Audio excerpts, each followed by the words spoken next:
Hello friends, എന്താണ് ഈ hybrid എന്ന് പറഞ്ഞു കഴിഞ്ഞാൽ? നമ്മൾ സാധാരണ സങ്കര ഇനം അല്ലെങ്കിൽ ഹൈബ്രിഡ് എന്നൊക്കെ നമ്മൾ കേട്ടിട്ടുണ്ട്.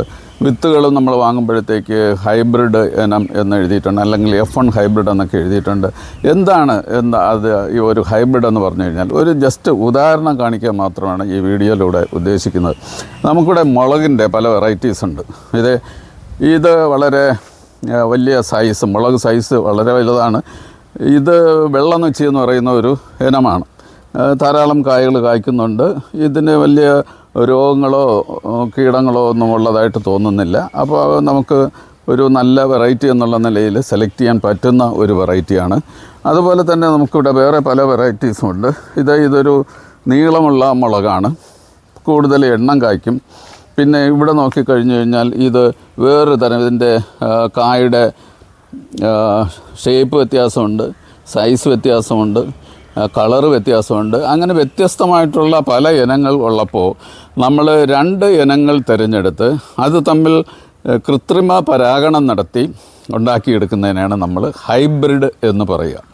അതിൻ്റെ മെച്ചം എന്താണ് ഈ ഹൈബ്രിഡ് എന്ന് പറയുമ്പോൾ? ഇപ്പോൾ നമ്മൾ 2 വെറൈറ്റി തിരഞ്ഞെടുക്കുന്നത്, അതിനെ പറയുന്ന നമ്മളതിൻ്റെ പേരൻ്റൽ വെറൈറ്റീസ് അല്ലെങ്കിൽ പിതൃ സസ്യങ്ങളാണ് നമ്മൾ തിരഞ്ഞെടുക്കുന്നത്. അപ്പോൾ അത് തമ്മിൽ കൃത്രിമമായിട്ട് പരാഗണം നടത്തുമ്പോൾ ഈ 2 ഇനങ്ങളുടെയും സ്വഭാവം അടുത്ത തലമുറയിൽ ഉണ്ടാവും.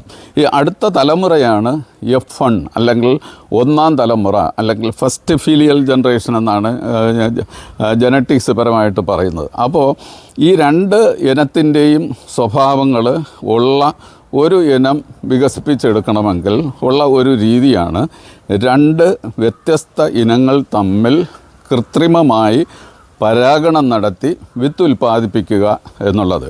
ഞാനിത് പറഞ്ഞുവെങ്കിലും ഇതിൻ്റെ പ്രൊസീജിയർ ഇങ്ങനെ വളരെ ഒരു നീണ്ട പ്രൊസീജിയറുണ്ട്. വെറുതെ നമ്മൾക്ക് 2 ചെടികൾ തിരഞ്ഞെടുക്കാൻ പറ്റില്ല. തിരഞ്ഞെടുക്കുന്നതിന് ചില മാനദണ്ഡങ്ങളുണ്ട്.